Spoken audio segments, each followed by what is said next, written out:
కేశవ్ నగర్ రాజ్యంలోని ఒక చిన్న గ్రామంలో హరిరామ్ అనే అమాయకపు కష్టపడి పనిచేసే మరియు నిజాయితీగల రైతు తన భార్యతో కలిసి పొలంలో కూర్చుని ఉన్నాడు. చూడు, మన పంట ఈ సంవత్సరం చాలా బాగుంటుంది.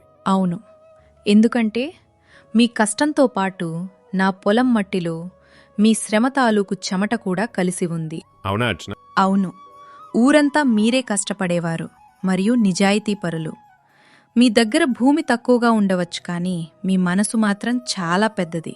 కొంతసేపటి తర్వాత భార్యాభర్తలిద్దరూ ఇంటికి వెళ్లారు. నేను మీకు ఒక విషయం చెప్పడం మర్చిపోయాను. ఇంట్లో కట్టెలైపోయాయి. అరే చింతించుకు, రేపు ఉదయం అందరికంటే ముందుగా అడవికి వెళ్తాను, కట్టెలు కొట్టుకొస్తాను, సరేనా?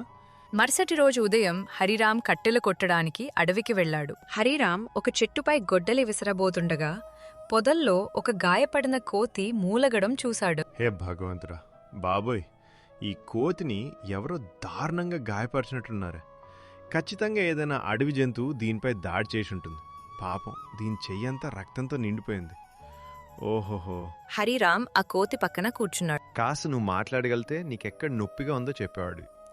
ప్రస్తుతానికి నీ చేతిలో రక్తం కనిపిస్తోంది, కానీ నువ్వు తల్లడిల్లుతున్న తీరు చూస్తుంటే బాధ మరెక్కడో ఉన్నట్లుంది. అదే సమయంలో అక్కడికి ఒక సాధువు వచ్చాడు. ఎవరో నువ్వు? ఈ కోతితో ఏం మాట్లాడుతున్నావు? ప్రణామం సాధు మహారాజ్, నేను కట్టెలు కొట్టడానికి అడవికొచ్చాను. ఈ గాయపడిన కోతిని చూసి జాలి కలిగింది. ఏదో అడవి జంతువు దీనిపై దాడి చేసినట్లుంది. చూడండి, దీని చేతి నుండి రక్తం కారుతోంది, కానీ ఇది తల్లడిల్లుతున్న తీరు చూస్తుంటే దీనికి ఇంకా ఎక్కడో వేరే బాధ ఉన్నట్లు అనిపిస్తోంది. జంతువుల పట్ల మానవత్వం ఉన్న మనుషులు చాలా తక్కువ మంది ఉంటారు. ఆగు ఆగు, ఓం అంత చెప్పి సాధువు మంత్రాలు పఠించడం మొదలుపెట్టాడు. హఠాత్తుగా రంగురంగుల కిరణాలతో కోతి గాయం నయమైపోయింది. ఇప్పుడు ఈ కోతి తన బాధ ఎక్కడుందో నీకు చెప్పగలదు. అంత చెప్పి సాధువు అక్కడి నుండి వెళ్ళిపోయాడు. కోతి లేచి నిలబడింది. నా భుజం చాలా నొప్పిగా ఉండేది. అవును, ఇప్పుడు బాగుంది. ఒక సింహం నాపై దాడి చేసింది. నేను తప్పించుకోవడానికి మరో చెట్టుపైకి దూకాను. సింహం పంజా నా చేతికి తగిలి చెయ్యి గాయపడింది. నేను చెట్టును పట్టుకోలేకపోయాను.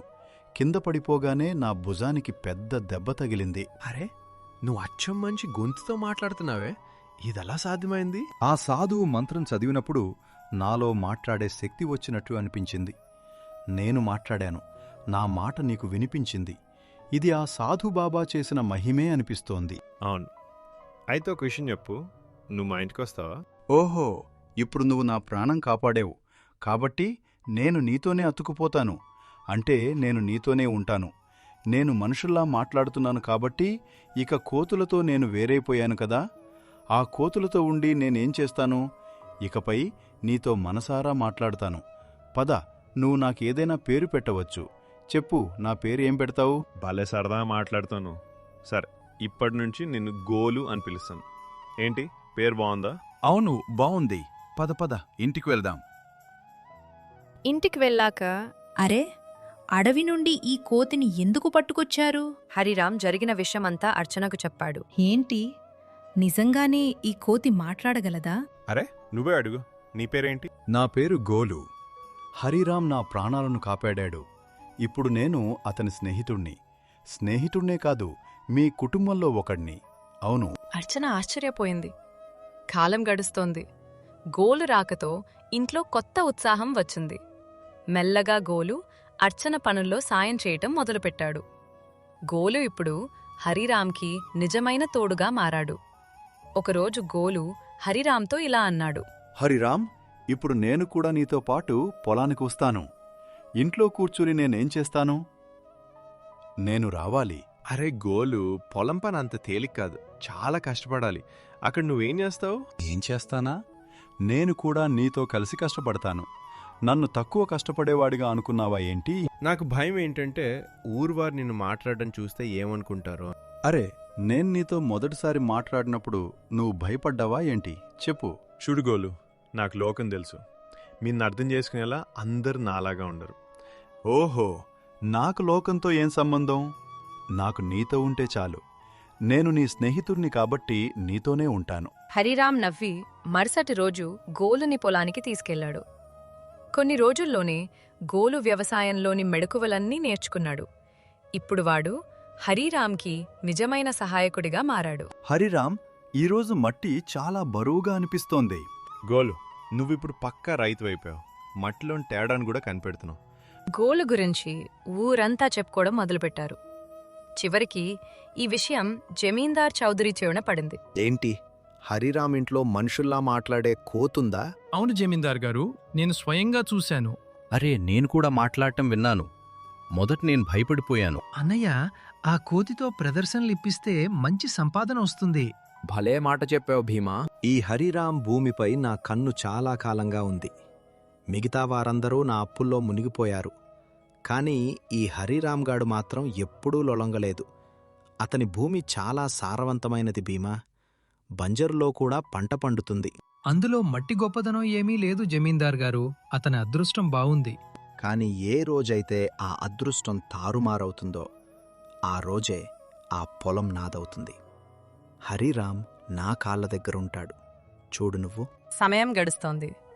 ఒకరోజు హరిరామ్ మరియు గోలు పొలం నుండి ఇంటికి రాగా అరుగుపై కూర్చున్న అర్చనను చూసి ఇద్దరి ముఖాల్లో ఆందోళన కలిగింది. అరే అర్చన, ఏమైంది? ఈ దగ్గు ఏంటి? కొన్ని రోజులుగా దగ్గు వస్తోంది. రోజురోజుకి అది పెరుగుతోంది. హరిరామ్, దీన్ని నిర్లక్ష్యం చేయకు. వెంటనే ఎవరో ఒక మంచి వైద్యుని పిలవాలి. హరిరామ్ ఆలస్యం చేయకుండా గ్రామంలోని అనుభవజ్ఞుడైన వైద్యుడిని పిలిపించాడు. వైద్యుడు అర్చనను పరిశీలించాడు. హరిరామ్, ఈమెకొక వింత వ్యాధి సోకింది. సరైన సమయంలో చికిత్స అందకపోతే ఇది ప్రాణాంతకం కావచ్చు. లేదు వైద్యుడు గారు, మీ చికిత్స మొదలుపెట్టండి. నేను ఏ లోటు రానేను. ఆ రోజు నుండి హరిరామ్ సంపాదన అంతా భార్య చికిత్సకే ఖర్చవసాగింది. వారాలు గడిచాయి. ఒకరోజు తన దగ్గరున్న డబ్బంతా అయిపోయింది. హరిరామ్ దిగులుగా కూర్చుని ఉన్నాడు. అలా దిగులుగా కూర్చోకండి. నేను దానంతటా అదే తగ్గిపోతాను. అలా అనకర్చన, నేను ఈ స్థితిలో చూడలేకపోతున్నాను. మరి ఏం చేస్తారు? ఉన్నదంతా నా చికిత్సకే ఖర్చయిపోయింది. ఇప్పుడు విత్తనాలు కొనడానికి కూడా డబ్బుల్లేవు. హరిరామ్ తలదించుకుని కూర్చున్నాడు. అప్పుడు గోలు వేగంగా పరిగెత్తుకుంటూ వచ్చాడు. హరిరామ్, ధైర్యం కోల్పోకు. నీ ఇద్దరు అన్నలు ఇదే ఊర్లో ఉన్నారు. నీకంటే ధనవంతులు కూడా. వారిని సాయం అడగవచ్చు కదా. హరిరామ్కి ఆ మాట నిజమనిపించింది. ఆ సాయంత్రం గోలును తీసుకుని తన పెద్దన్న కేశవ్ ఇంటింటికి వెళ్లాడు. ఓహోహో హరిరామ్, ఏంటి తమ్ముడు, ఈరోజు మా ఇంటి దారి మర్చిపోయావా? అన్నయ్య, అర్చన అనారోగ్యం గురించి ఊరంతా తెలుసు. నా సంపాదనంతా చికిత్సకే అయిపోయింది. కొంచెం డబ్బు కావాలన్నయ్య. తమ్ముడు, నీకు తెలుసు కదా, ఈసారి నా పంట పాడైపోయింది. ఇప్పుడు నేనే అప్పు తీసుకోవాల్సిన పరిస్థితిలో ఉన్నాను. నీకెక్కడి నుండి ఇవ్వను? హరిరామ్ ఏమీ మాట్లాడకుండా తలదించుకుని బయటకొచ్చాడు. అరే, అతను అబద్ధం చెప్తున్నాడు హరిరామ్. అతని ముఖం చూస్తే అర్థమవుతోంది అతనికి ఇవ్వడం ఇష్టం లేదు. తెలుసు గోలు. సరే, ఇంకొక అన్నున్నాడు కదా, అతనికి వెళ్దాం పద. ఇద్దరూ బిర్జు ఇంటికి వెళ్లారు. బిర్జు తలుపు తీసి హరిరామ్ని చూసి ఆశ్చర్యపోయాడు. ఓ హరిరామ్, ఈరోజు అన్నయ్య గుర్తుకొచ్చాడా? అన్నయ్య, నా భార్య అర్చనకు చాలా ఆరోగ్యం బాలేదు. చికిత్స కోసం కొంచెం డబ్బు కావాలి. ఏంటి, ఆస్తి పంపకాల్లో నీకే ఎక్కువ భూమి వచ్చింది కదా, దాన్ని అమ్ముకోవచ్చు కదా. నా దగ్గర ఏమైనా డబ్బుల చెట్టుందా అడగగానే ఇవ్వడానికి? అబద్ధం చెప్పకన్నయ్య, నిజానికి నువ్వు కేశవ్ అన్నయ్య కలిసి నా వాటా భూమిని కూడా నొక్కేశారు. నాకు 6 ఎకరాలు రావాలి, కానీ 2 ఎకరాలే ఇచ్చారు. అరే, ఇక నుండి వెళ్ళు. అప్పు కావాలంటే జమీందార్ దగ్గరికి వెళ్ళు. మొహం వేసుకుని వచ్చేస్తారు. వెళ్ళు ఇక్కడి నుండి. ఎలాంటన్నలు నీకు హరిరామ్? ఒక్కరు కూడా సాయం చేయడానికి సిద్ధంగా లేరు. హరిరామ్, అవును, ఈ లోకంలో మనుషులు ఇలాగే ఉంటారు. స్వార్థపరులు. సొంతం పరాయి అనే తేడా చూడరు. మరిప్పుడేం చేస్తావు? జమీందార్ దగ్గరికి వెళ్తావా? తప్పదు గోలు, నాకిష్టం లేదు. అందుకే నీ మాట విని అన్నల దగ్గరికి వెళ్ళాను. ఇప్పుడు నువ్వే చెప్పు, నా ముందు వేరే దారేముంది? మరుసటి రోజు హరిరామ్ గోలు జమీందార్ కోటకి వెళ్లారు. నమ్మకం తక్కువే ఉన్నా భార్య ప్రాణం కోసం హరిరామ్ తల వంచాడు. నాకు తెలుసు హరిరామ్, ఏదో ఒకరోజు నువ్వు నా కోటకి వస్తావని. మీరు సరిగ్గా చెప్పారు యజమాని. వీడి అదృష్టం బాగున్నంతకాలం చాలా గర్వంగా తిరిగాడు. ఇప్పుడు చూడు ఎలా వాడిపోయి నిలబడ్డాడో. ఏయ్ జమీందార్, ఎవరి పరిస్థితినైనా చూసి ఎగతాళి చేసే హక్కు నీకు లేదు. జనం నిన్ను గౌరవిస్తారు. నువ్వు కూడా ఇతరులను గౌరవించాలి. అర్థమైందా? ఏయ్ కోతి, వాగుడాపు. నువ్వు మనుషుల్లా మాట్లాడుతున్నావంటే మనిషివైపోయావని కాదు, అర్థమైందా? సరే హరిరామ్, చెప్పు, ఎందుకొచ్చావు? నీకంతా తెలుసు, నా భార్యకి బాగాలేదు. డబ్బంతా ఖర్చయిపోయింది. కొంచెం డబ్బు కావాలి. అచ్చా, డబ్బు కావాలంటే నా షరతులు విను. వడ్డీ 50%. దానికి బదులుగా ఏదైనా తాకట్టు పెట్టాలి. నా దగ్గర ఏముందని తాకట్టు పెట్టడానికి? నగలు కూడా అమ్మేశాను. అరే, ఉంది కదా, నీ దగ్గర 2 ఎకరాల భూముంది. దాన్ని తాకట్టు పెట్టు. సమయానికి అప్పు తీరిస్తే భూమి నీది లేదంటే నాది. సైట్ రైట్ లెక్క చెప్పు మరి. హరిరామ్ ఆలోచనలో పడ్డాడు. భార్య ప్రాణం కాపాడాలి, కానీ వెల చాలా ఎక్కువ. అరే, ఇది ముమ్మాటికి అన్యాయం. నువ్వు ఒకరి అసహాయతను వాడుకుంటున్నావు. ఇలా అయితే హరిరామ్ ఎప్పటికీ అప్పు తీర్చలేడు. ఏయ్ హరిరామ్, ముందు నీ ఈ మాట్లాడుతున్న కోతిని ఇక్కడి నుండి తీసుకెళ్ళు. లేదంటే నా మనసు మారిపోతే నీ పని అయిపోయినట్లే. వచ్చినప్పటి నుండి పటపట వాగుతూనే ఉంది. నోర్మోయ్. హరిరామ్, పద నాతో. ఈ అప్పు తీసుకోవద్దు, పద. గోలు, నా దగ్గర వేరే దారి లేదు. నువ్వురా, అంతే. నేను నీకు సాయం చేస్తాను కదా, రా నాతో. హరిరామ్ గోలుతో కలిసి వెళ్ళిపోయాడు. కోటలో జమీందార్ భీమా కోపంతో రగిలిపోతున్నారు. యజమాని, హరిరామ్ చేజారిపోయాడు. అరే చింతించకు భీమా, అసహాయత అతన్ని మళ్ళీ ఇక్కడికే తెస్తుంది. ఎంత దూరం వెళ్తాడు వాడు? హరిరామ్ గోలు ఇంటికొచ్చారు. గోలు వెంటనే అక్కడి నుంచి వెళ్ళిపోయాడు. సాయంత్రం వరకు గోలు తిరిగి రాలేదు. హరిరామ్, అర్చన ఆందోళన చెందారు. గోల్ ఇంకా రాలేదేంటి? జమీందార్ ఏమైనా చేశాడా? తెలీదు ఎక్కడికి వెళ్ళాడు. నా మనసు కూడా కుదురలేదు.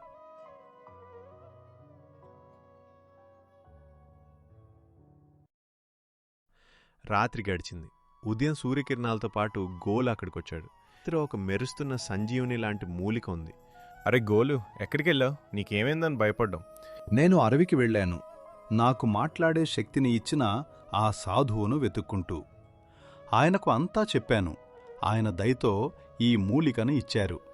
దీనితో ఎంత పెద్ద జబ్బు అయినా నయమవుతుందని చెప్పారు. కాసేపటికే అర్చన కళ్ళలో మెరుపు వచ్చింది. అర్చన, నాకిప్పుడు చాలా ఆరోగ్యంగా అనిపిస్తోంది. అసలు ఎప్పుడూ అనారోగ్యం లేనట్టే ఉంది. అర్చన, నీ దగ్గు కూడా తగ్గిపోయింది. గోలు, నువ్వు మాకు దేవుడు అయ్యావు. నువ్వు లేకపోతే నేను జమీందార్ దగ్గర అప్పు చేసి నా పొలాన్ని కోల్పోయేవాడిని. అవును, ఇప్పుడు నీ భార్య బాగుంది, కాని పొలంలో విత్తనాలు వేయటానికి డబ్బులు లేవు కదా. నాకు తెలుసు, అందుకే సాధువు దగ్గర నుండి విత్తనాలు కూడా తెచ్చాను. ఇవిగో. ఏంటి విత్తనాలా? అవును, ఇవి అద్భుతమైన విత్తనాలు. వీటిని నీ పొలంలో నాటితే ఈ రాజ్యంలో ఎవ్వరూ చూడని పంట పండుతుంది. అందరికంటే ముందు నీ పంట చేతికి వస్తుంది. బాగుంది కదా? ఇంత త్వరగానా? అవును, కాని సాధువు ఒక షరతు పెట్టారు. నీకు మంచి రోజులు వచ్చినప్పుడు జమీందార్ అప్పుల్లో కూరుకుపోయిన వారిని నువ్వు ఆదుకోవాలి. మిత్రమా గోలు, నువ్వు నా నిజమైన తోడువి. మనమిద్దరం కలిసి పొలంలో పంట పండిద్దాం. పదునా తమ్ముడు. మరుసటి రోజే హరిరామ్, గోలు, అర్చన కలిసి పొలాన్ని దున్ని విత్తనాలు వేశారు. కొన్ని రోజుల్లోనే హరిరామ్ పొలంలో బంగారం లాంటి పంట విరిసింది. అరే చూడండ్రా, హరిరామ్ పొలంలో బంగారం లాంటి పంట మెరుస్తోంది. మన పంట ఇంకా మొలకెత్తనే లేదు, వీడి పంట అప్పుడే తయారైపోయింది. నెల తరబడి మంచాన పడ్డవాడి భార్య ఇప్పుడు రోజూ పొలంలో పనిచేస్తోంది. ఇదేదో మహిమలా ఉంది. కొన్ని రోజుల్లో హరిరామ్ తలరాత మారిపోయింది. ఆ పంట అతన్ని ఊర్లోనే గొప్ప రైతుగా మార్చింది. మార్కెట్లో అతని పేరు మారుమోగిపోయింది. హరిరామ్ ధనవంతుడయ్యాడు. గోలు, ఇప్పుడు ఆ మాట నిలబెట్టుకోవాల్సిన సమయం వచ్చింది. జమీందార్ అప్పుల్లో ఉన్న వారందరికీ సాయం చేద్దాం. ఖచ్చితంగా. ఈ రోజు నుండే మొదలు పెడదాం. ముందుగా బిందేశ్వర్ పొలాన్ని విడిపిద్దాం. హరిరామ్, గోలు కలిసి తమ లాభాలను పోగు చేసి ఒక్కొక్కరిగా ఊరివారి అప్పులు తీర్చసాగారు. బిందేశ్వర్, భోలు అందరూ తమ భూమిని తిరిగి పొందారు. హరిరామ్ భయ్యా, ఈరోజు మాకు కొత్త జీవితాన్ని ఇచ్చారు. చాలా కృతజ్ఞతలు. గ్రామంలో సంతోషం వెల్లివిరిసింది. కాని జమీందార్ ముఖంలో వెలవెలబోయింది. భీమా, చూస్తున్నావు గదా ఏం జరుగుతుందో? అవును యజమాని, హరిరామ్ అందరి అప్పులు తీరుస్తున్నాడు. ఇలాగే జరిగితే మీ అధికారం, మీ కోట ఏవీ మిగలవు. ఇక చాలు భీమా, వీడిలాగే అందర్నీ విడిపిస్తుంటే నా పరపతి ఏమవుతుంది? మీరు ఆజ్ఞ ఇవ్వండి యజమాని, రేపే వాడి పని ముగిస్తాను. పొలంలో పనిచేస్తున్నప్పుడే చంపేస్తాను. వాడి రక్తం నేల మీద పడాలి.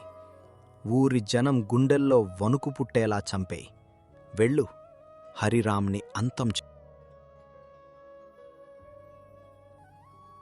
మరుసటి రోజు ఉదయం హరిరాం పొలంలో మెరుస్తున్న పంటను చూసి మురిసిపోతున్నాడు. అరే గోలు, చూడు, ఈ పంట పాట పాడుతున్నట్టుంది. నీ స్పర్శలో ఏదో మంత్రం ఉంది. అవును మిత్రమా, ఈసారి పంట బంగారు పంటలా ఉంది. గోలుకి ఎవరో వస్తున్న అడుగుల చప్పుడు వినిపించింది. అప్పుడే జమీందార్ భీమా అక్కడికి వచ్చారు. భీమా చేతిలో పెద్ద ఈటె ఉంది. హరిరాం వంగి పనిచేస్తున్నాడు. భీమా ఈటును హరిరాం పైకి విసరగా గోలు ఒక్క ఉదుటున గాలిలోకి దూకి ఆ ఈటను తన మీదకు తీసుకున్నాడు. గోలు, లేదు, ఏం చేశాను? నీకు స్నేహం అంటే కేవలం కలిసి ఉండడం మాత్రమే కాదు, ఒక్కోసారి ప్రాణత్యాగం కూడా. నా ప్రాణం కాపాడటానికి నీ ప్రాణాన్ని పణంగా పెట్టా? ఎందుకంటే నువ్వు నా స్నేహితుడివి కాబట్టి. జమీందార్ భీమా ఆశ్చర్యంగా గాయపడిన గోలుని చూడసాగారు. ఏంటి యజమాని, ఈ తెలివిలేని కోతి హరిరాం మీదకు వెళ్లే దెబ్బను తన మీదకు తీసుకుంది. అవును, కానీ నేను హరిరామ్ని ప్రాణాలతో వదలు. అరే కోతి, నువ్వు మనుషుల్లా మాట్లాడావు కానీ మనుషుల్లాంటి కపటత్వం నేర్చుకోలేకపోయావు. ఎందుకు బలి కావలసి వచ్చింది? నీ ప్రాణత్యాగం వృధా అవుతుంది. నేను హరిరామ్ని చంపేస్తాను. గోలు ముఖంలో చిన్న నవ్వు ఉంది. తన మిత్రుడు హరిరాంని చూస్తూనే గోలు కన్ను మూశాడు. నిరపరాధి ప్రాణం తీసిన వాడి పాపం అతన్నే బలి తీసుకుంటుంది. జమీందార్, భీమా, మీరు చాలా పెద్ద పాపం చేశారు. మీకు ఈ సమాజంలో బతికే హక్కు లేదు. సాధువు కళ్ల నుండి రంగురంగుల కిరణాలు వచ్చి వారిద్దరిపై పడ్డాయి. మరుక్షణమే వారిద్దరూ మంటల్లో కాలి బూడిదయ్యారు. గ్రామస్తులందరూ అక్కడికి చేరారు. హరిరాం, నీకు గోలుకి ఉన్న బంధం ఇంతవరకే. కాని సాధు మహారాజ్, భీమా నాపై దాడి చేస్తే గోలు ప్రాణాలకు అడ్డుపడ్డాడు. ఎందుకంటే వాడు నీ నిజమైన స్నేహితుడు. వెళ్తూ వెళ్తూ తన స్నేహానికి ఉన్న రుణాన్ని తీర్చుకున్నాడు. నీ స్నేహితుడిని ఎప్పటికీ మర్చిపోకు హరిరాం. అంత చెప్పి సాధువు మాయమైపోయాడు. గ్రామస్తులు కన్నీలతో గోలు త్యాగాన్ని కొనియాడారు. కొన్ని రోజుల తర్వాత హరిరాం అదే పొలంలో గోలు జ్ఞాపకార్థం ఒక మొక్కను నాటాడు. అది పెరిగి స్నేహవృక్షంగా మారింది. గోలు, నువ్వు లేని లోటు కనిపిస్తుంది, కానీ నువ్వు చనిపోలేదు. ఈ భూమి నుండి మొలకెత్తే ప్రతి పంటలోనూ నువ్వు ఉంటావు. నిజమైన స్నేహితుడు ఒక్కోసారి మనిషి కాకపోవచ్చు, అదొక జంతువు కావచ్చు. అది నిస్వార్థంగా ప్రేమిస్తుంది, రక్షిస్తుంది మరియు అవసరమైతే ప్రాణాన్ని కూడా ఇస్తుంది.